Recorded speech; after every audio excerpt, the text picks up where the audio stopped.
Somerset ensured that their qualification for this season's Yorkshire Bank 40 semi-finals will go down to their last game after Peter Trigo's sensational century led them to a 3-wicket win with 5 balls to spare against Yorkshire in Taunton. Having been put into bat by the Group C leaders, Yorkshire made a solid start through Andrew Gale and Dan Hodgson. They stroked some early boundaries in what was a must-win game for the home side, this being their penultimate match in a very tight group, which had 3 sides on the same number of points at the start of this contest. Both Yorkshire openers fell in quick succession. On 17, Gale came down the pitch to Adam Dibble but couldn't clear Jamie Overton at mid-off, while Hodgson on 14 lobbed a simple catch off a poorly timed shot of Alphonso Thomas, which was easily held again by Overton. So after 7 overs, the Vikings had a score of 39 for 2 on the board, but as in their last match against the Unicorns, those early wickets didn't really affect them too much. With Gary balanced with the England Lions, it was Adam Lyth who got things moving in the right direction this time with Alex Lees. Lees too will be joining the Lions next week, and the relative newcomer again looked in fantastic form as these two began to build a serious partnership.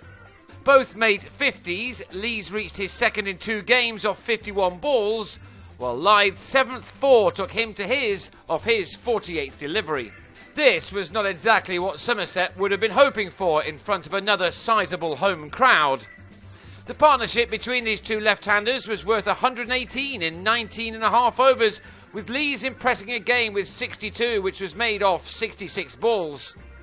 Somerset needed him out, and it was left to Thomas to do that with a quicker ball fired in at the base of the batsman's off stump.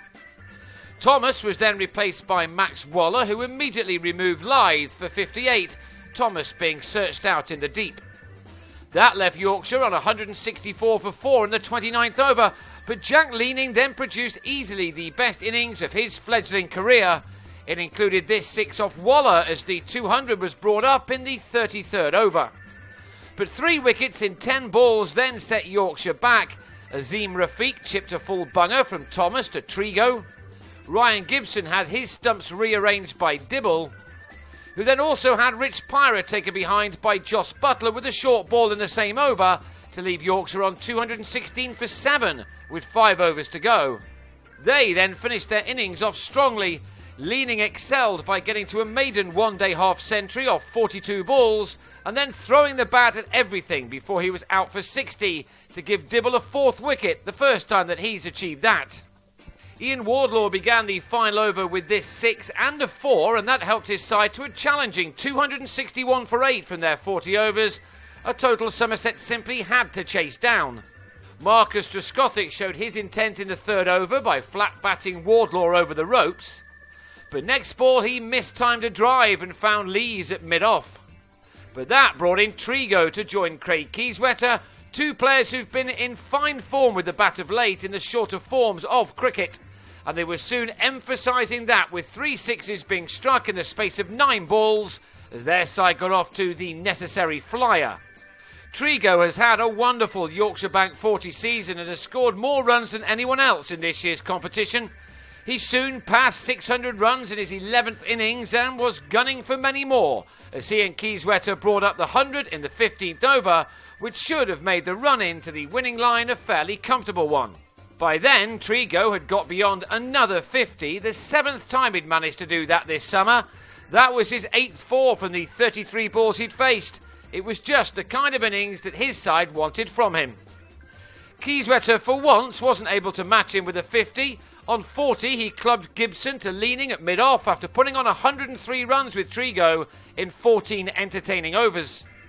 At the halfway stage, the score read 129 for 2, leaving a further 133 to get for the next 20, and Alvaro Peterson then tucked into Gibson with 2 successive 6s, before he added a 3rd off Lyth to leave 97 to get from the final 15.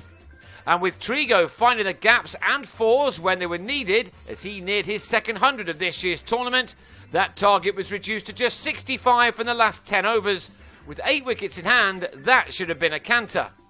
It wasn't quite that after Peterson on 51 and Butler went in successive balls from Pyra, which left Somerset 4 down with 209 runs on the board.